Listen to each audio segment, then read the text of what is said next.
श्रेयस जरा आत ये रे.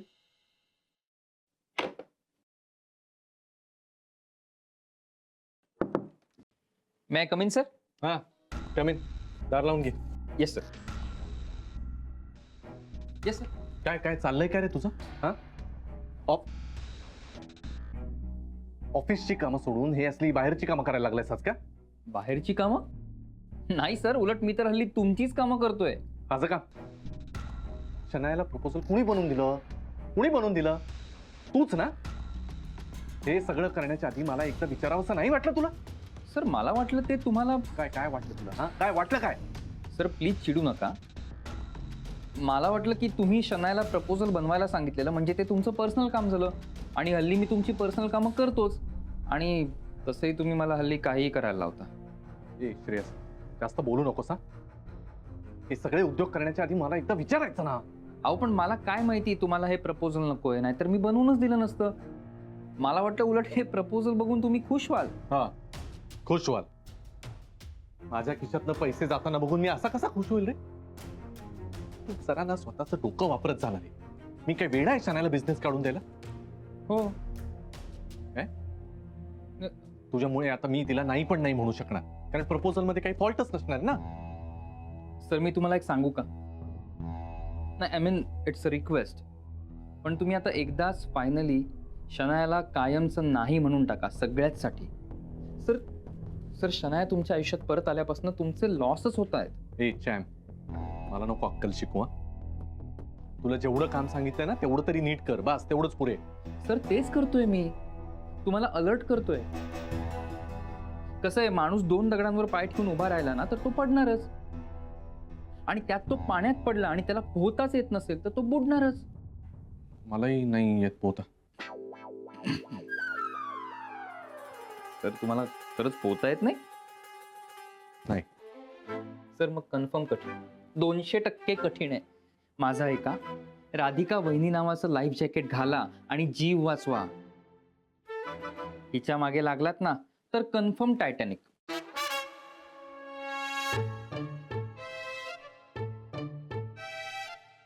तो येतो तो मला अक्कल शिकवून जातो. श्रेयस पण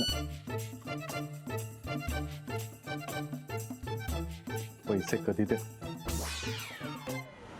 तसं झाला मग बुंदीचा कार्यक्रम छान मस्त. हो आम्ही जमलो होतो इकडे. हा गुप्ते, शिरीष, मी. अच्छा, कामाची विभागणी केलेली आता. हा हा मुलं गेलेत आता जागा बघायला. तेच टेन्शन लागून राहिलंय. जागा बघायला गेलेत तरी हे, पण कुठली जागा कशी जागा मिळाली हे काही कळत नाही. हे खरंच आहे. आता सुनबाई येतपर्यंत खाली जरा फेरफटका मारूया. हा नाही का? हो हे बघा आलेच की. बाबा नानाजी तुम्ही इथे? मग काय मोहीम झाली का फत्ते? अहो पत्ते झाल्यात जमाय नानाजी. आल्यातच जमाय. सुनबाई गेली होती तर निपटवून यायचं ना सगळं काम. अहो बाबा असं कसं होणार? बाकीच्या फॉर्मॅलिटीज पण पुऱ्या करायला पाहिजेत ना. बाबा अहो जागा बघितली आम्ही, छान हवेशीर जागा आहे. मध्यम आहे, म्हणजे खूप मोठीही नाही आणि खूप लहानही नाही. पण आजूबाजूची वस्ती खूप चांगली आहे. काय बाले? हो, आणि एरिया सुद्धा स्वच्छ आणि एकदम टापटीप. म्हणजे माणसं पण तशीच असतील ना? वा, लोकॅलिटी चांगली आहे, म्हणजे तुझ्या ब्रँडला पण वजन येईल. हो. सुनबाई मी काय म्हणतो, आता थांबायची गरज नाही. लागोलाग पैसे भरून टाक, कामाला सुरुवात कर. जी काय फॉर्मॅलिटी करायची असेल ना ती लगेच कर. हा अगदी. बरं काय फॉर्मॅलिटीज काय? आधी डिपॉझिट तर भरायला लागेलच, शिवाय एरिया सर्टिफिकेट आणि ते फूड लायसन्स दोन्ही द्यायला लागेल. आणि बाबा थोडं फर्निचर पण करून घ्यायला लागेल. आम्ही दोघांनी येताना हिशोब काढलाय, साधारणतः 10 लाख रुपये तरी लागतीलच. 10 लाख? हो.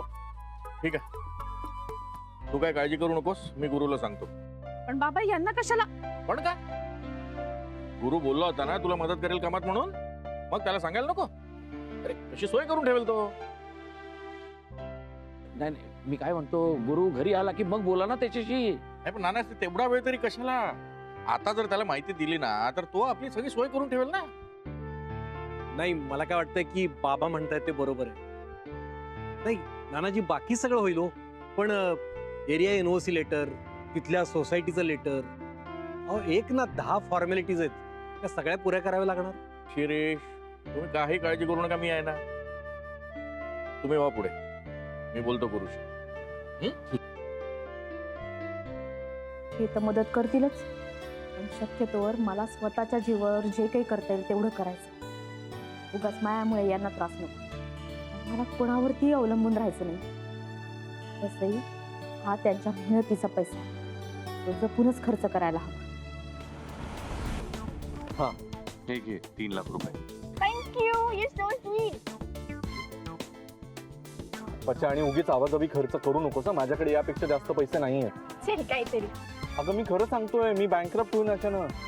गप्पा 3 लाखांवर काय बँकरप्ट होत नाही तू. प्लीज तू 3 लाख म्हणजे तुला लहान वाटतात. शांत बस, बाबांचा फोन आहे. God Hitler right calling. हा हॅलो बाबा. अरे किती वेळ आहे तुला घरी यायला? मी बाबा येतोच आहे, घरीच येतोय. सरळ घरी ये, इकडे तिकडे फिरत बसू नकोस. हो बाबा, मी अजून कुठे जातो, घरीच येणार आहे ना. हे ठीक आहे रे, पण आज तुला एक आनंदाची बातमी द्यायची आहे. काय? अरे सुनबाईनं दुकानासाठी जागा फायनल केली आहे. अरे वा छान. अरे वा काय, तू तिला शब्द दिला होता मदत करणार म्हणून. 10 लाख रुपये उद्याच्या उद्या तिच्या अकाउंट मध्ये जमा कर, कळलं? 10 लाख? 10 लाख? 10 लाख? राधिकाला 10 लाख भरायचेत आणि शनायाला 3 लाख द्यायचे, म्हणजे एकूण 13 लाख. गुरुनाथ सुभेदार, तुमचे 3-13 वाजलेत. व्हॉट 10 लाख? कोण 10 लाख? कसं 10 लाख? काय कोणाला देतोस तू? काय म्हणतात नागपूर एक्सप्रेस? अगं ते काही नाही, बाबांना मुंबईमध्ये छोटासा बिझनेस सुरू करायचा आहे, तर त्यांना 10 लाख रुपये हवे. आणि तू त्यांना 10 लाख रुपये देणार आहेस? अगं हा, म्हणजे बघतो ना मी. हे बरं आहे, मला 3 लाख द्यायला पण नाही करत होतास तू. त्यांना सांग ना प्रपोजल तयार करायला. तसं नाही शनाया, आता फोनवर मी भांडत बसणार आहे का, म्हणून मी आपलं तिथल्या तिथे हो म्हटलं, बाकी काही नाही. मला नाही माहिती त्यांना काही 10 लाख वगैरे द्यायचं नाहीये तू. आणि त्यांना मुंबईत का बिझनेस करायचा? त्यांचं काय वय का बिझनेस करायचा आता? म्हणजे ते इथेच राहणार आहेत? हो. अरे हो काय हो यार, मला वाटलं ते जातील मस्त, मी तुझ्याकडे येईन राहायला परत. ते यार हे जायचं नावच घेत नाहीयेत.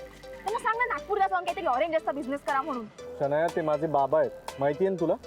त्यांचं जर भडकलं ना डोकं, तर मलाही त्या संत्र्यांच्या पेट्यामध्ये घालून नेतील नागपूरला. हो यार, ते काहीही करू शकतात.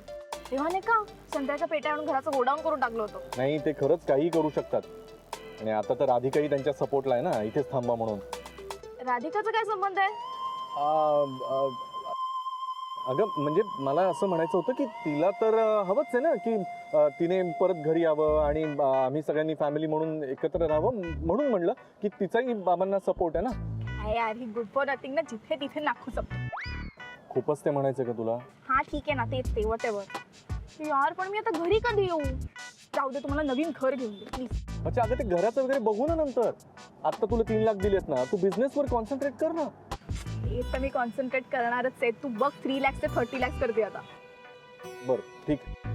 Okay bye, see you. Bye. Thank you so much.